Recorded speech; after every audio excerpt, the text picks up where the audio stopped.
All the way up. 1, 2, 3.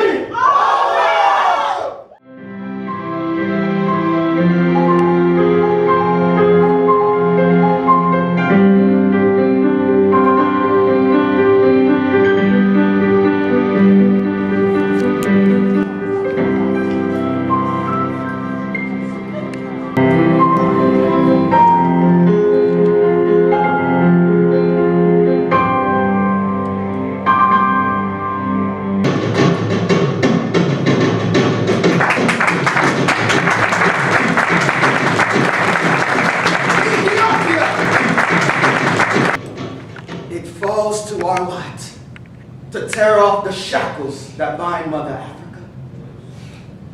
Let Africa be our guiding star, a star of destiny. No one knows the hour of Africa's redemption, but it is coming, and it's in the wind. And one day, like a storm, it will be here. And when that day comes, all of Africa will stand together, and all of Africa will be free. Africa for the African, home and abroad.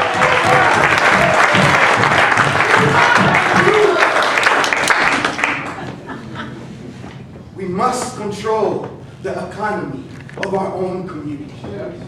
We cannot let others control the jobs, the housing, the businesses, and the schools in our communities.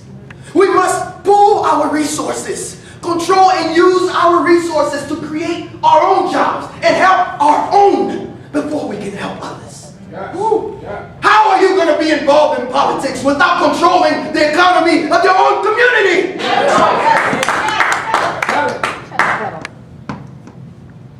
These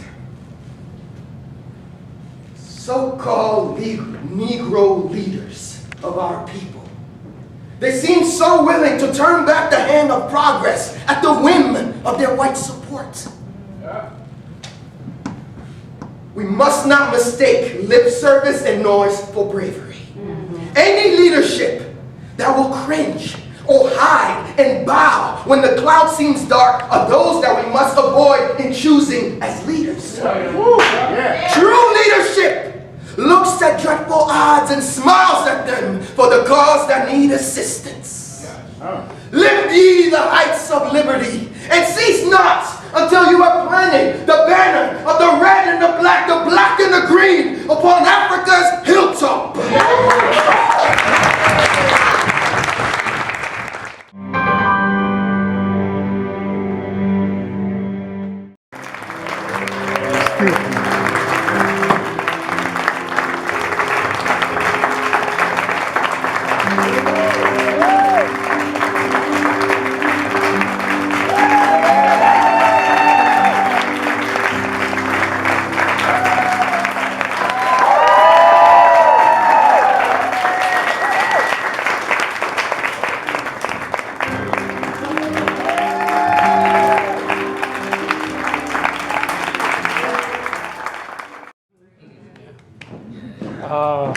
Amy Ashwood became a really important figure, especially in London. And there are plaques there for her and so on. Yes. Well, there's a lot of questions. Why didn't he ever go to Africa? He never made it to the motherland. He sent a delegation to Liberia. He could have went, but he went all around the world, literally. South America, Canada, Europe, just never made it to Africa. So I would ask him why. The reason Marcus Garvey never put his foot on the African soil is because it was under the control of the colonial powers, and they wouldn't allow him to come there. You remember what happened a few years later? You know, they were in between because the Italians took that over. And went to war, They don't. right? Yeah, so the total of Africa, all of the African resources was under the control of the colonial powers. England, France, Britain, the United States. A major source was the huge 6-volume set called the Marcus Garvey Papers that was put together by some professors centered in North Carolina. And it's maybe about 1,200 pages each. And after the Freedom of Information Act came out, they were able to get all of the documents, and they put a 6-volume set together. You know, my only regret when I was putting this together is I think I left out one of the most important individuals who was a mentor for young J.A. Rogers, A. Philip Randolph, and Marcus Garvey. And his name was Herbert Harris. And he was the editor of the Negro World. That's what made that such a great newspaper, and he was a brilliant individual. You know. Herbert Harrison? Herbert Harrison was his name.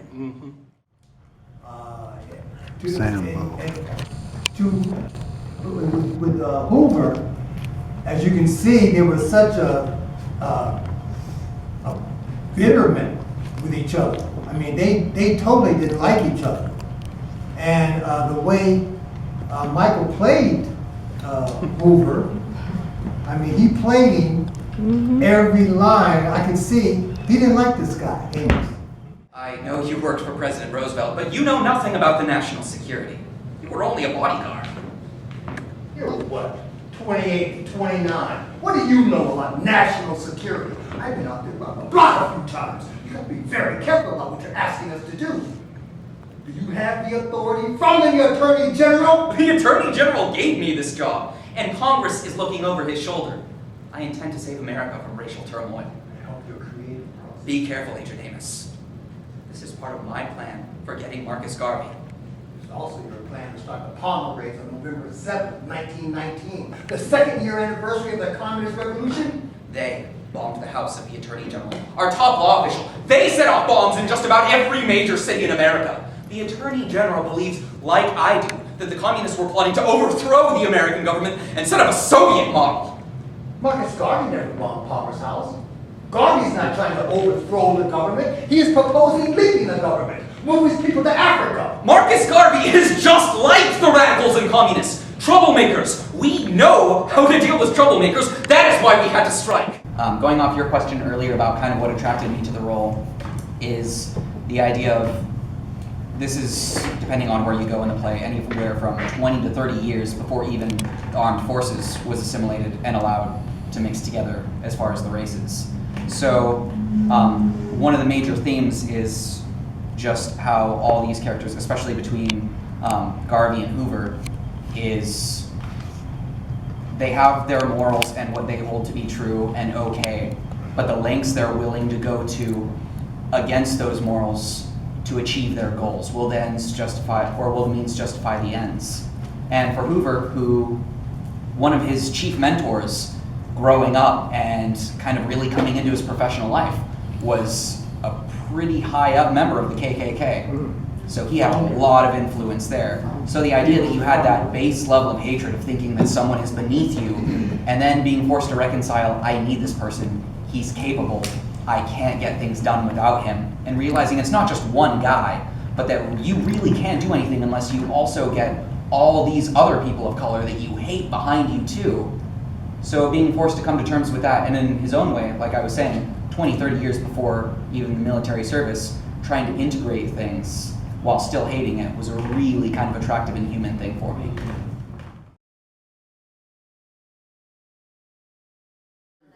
Well, my name is TJ Ba.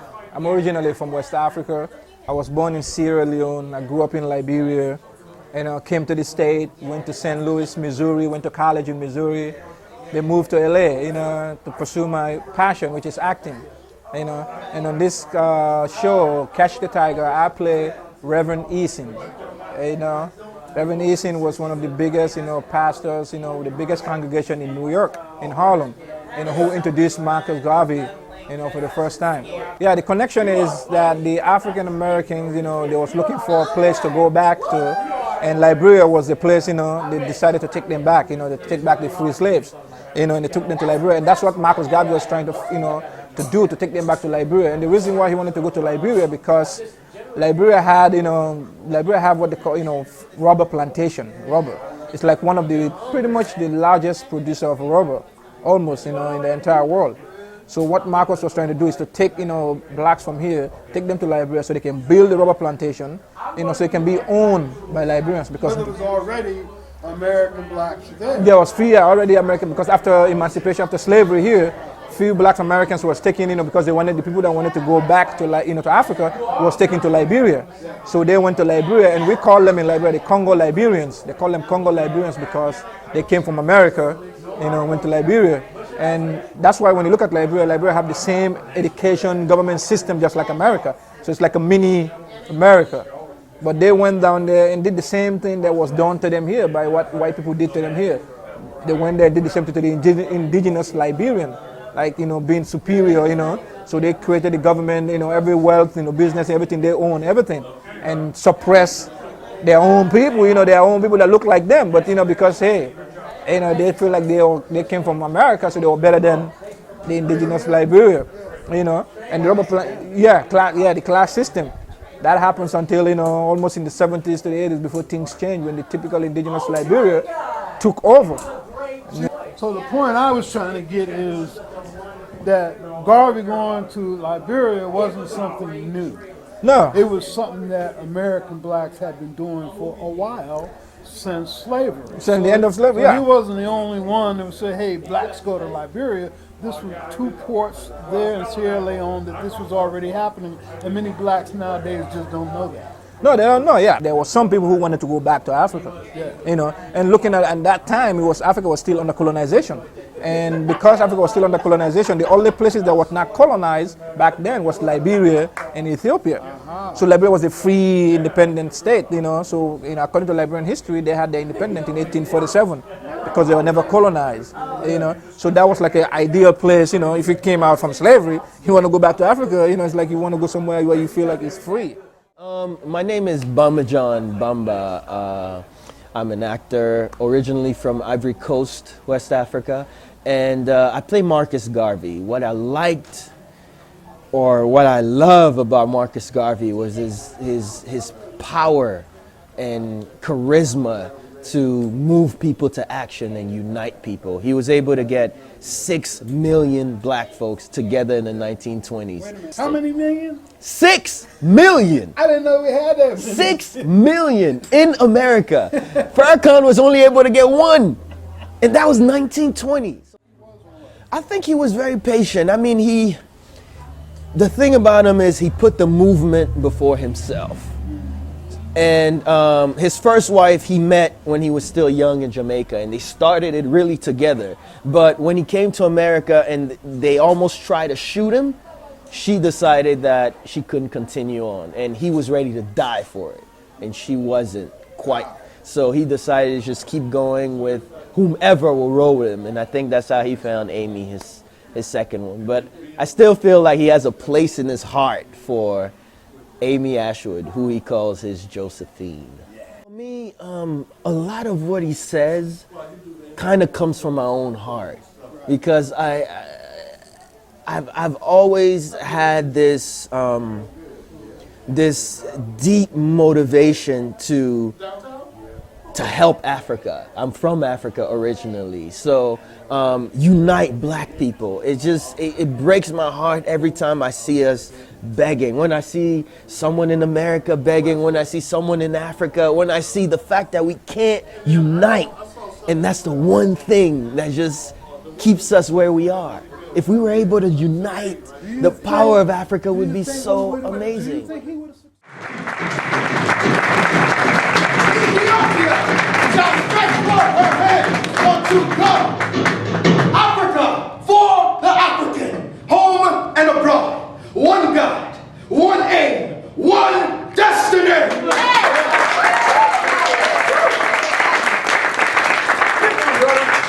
Rise up, you mighty race. You can accomplish what you will. Where's the black man's government? Where is his king, his kingdom, his president, his army, his navy? Well, I could not find them anywhere. So I declare that I will help to make them.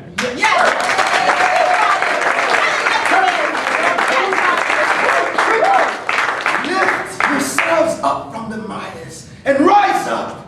Rise as high as the stars themselves. Don't let nobody stop you. Don't let nobody look down on you because of the color of your skin. You descend from Africa, and Africa has a glorious history. We say to the white man who now exploits Africa that it is in his best interest to clear out of Africa now. Clear out! Because we don't know where. And we shall not ask the white man, why are you here? We shall say, get out of here! If Europe is for the Europeans, then I say Africa for the African!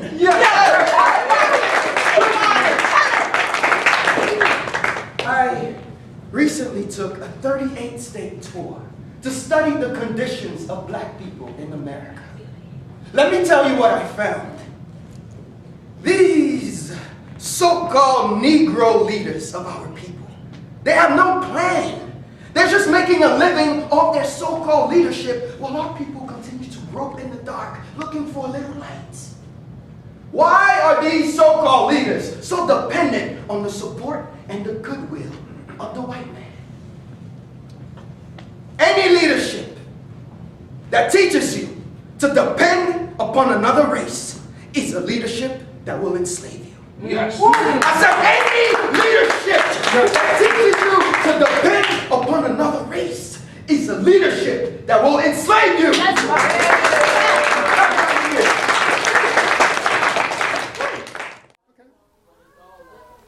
This is Petal Davril, and Petal plays Amy Jakes Garvey. And of course, I'm Bill White, the director of the piece. Now, I've seen her many different times. Oh my God, I loved researching Amy Jakes Garvey. It was a privilege. This woman stood for so many things that I think it's so appropriate for every African American woman to know and understand. Read her book, The Veiled Life of Amy Jakes Garvey. And when you get out of the book in general? I got out of it that we can and we do and we will continue to do everything.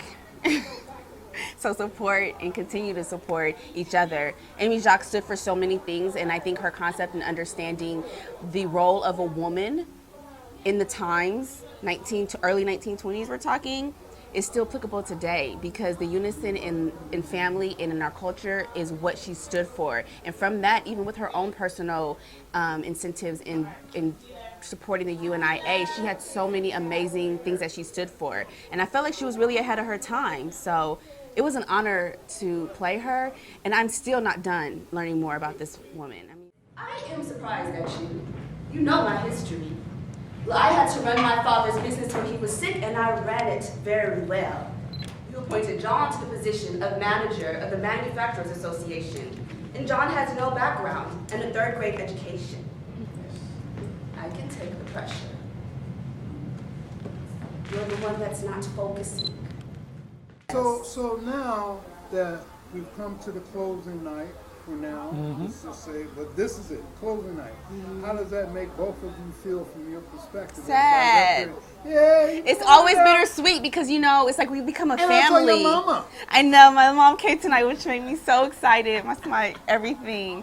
And it's sad because it's like we become this family, you know, you really do. And we rely on each other, we need each other, and I think that that's the most saddening part, is to say goodbye. But we love what we do, so it's on to the next journey. We realize that these actors are just, P.E.T.L.P.R.O and all the actors are just wonderful. They're skilled in their craft, and they take direction well, and give the character a really wonderful sense of self. Do you think that without the interference of J. Edgar Hoover, that Marcus Garvey may have succeeded? Yes, absolutely, I do. Yes. Are you both aware that J. Edgar Hoover has been proven to be a black man now? Yes. Yes. It's just too deep. I'm glad you didn't interject that. That would No. Woo! They ain't ready for it. Well, there are one or two people who were here tonight at the performance who have expressed an interest in looking further. We're talking Marcus. checks. Well, we don't know yet, but we're certainly going to You try. might need a manager. We're certainly gonna- but we really want to put it in a larger space. This is a play with a lot of different locations, and it would be really good if when a scene is happening, it's just that location and no sets from the other But scenes. that's how I shot what's called this play. Yes, yes. Sabado morning, yeah. So we want to end with a nice, loving hug that I can give somebody. Aww.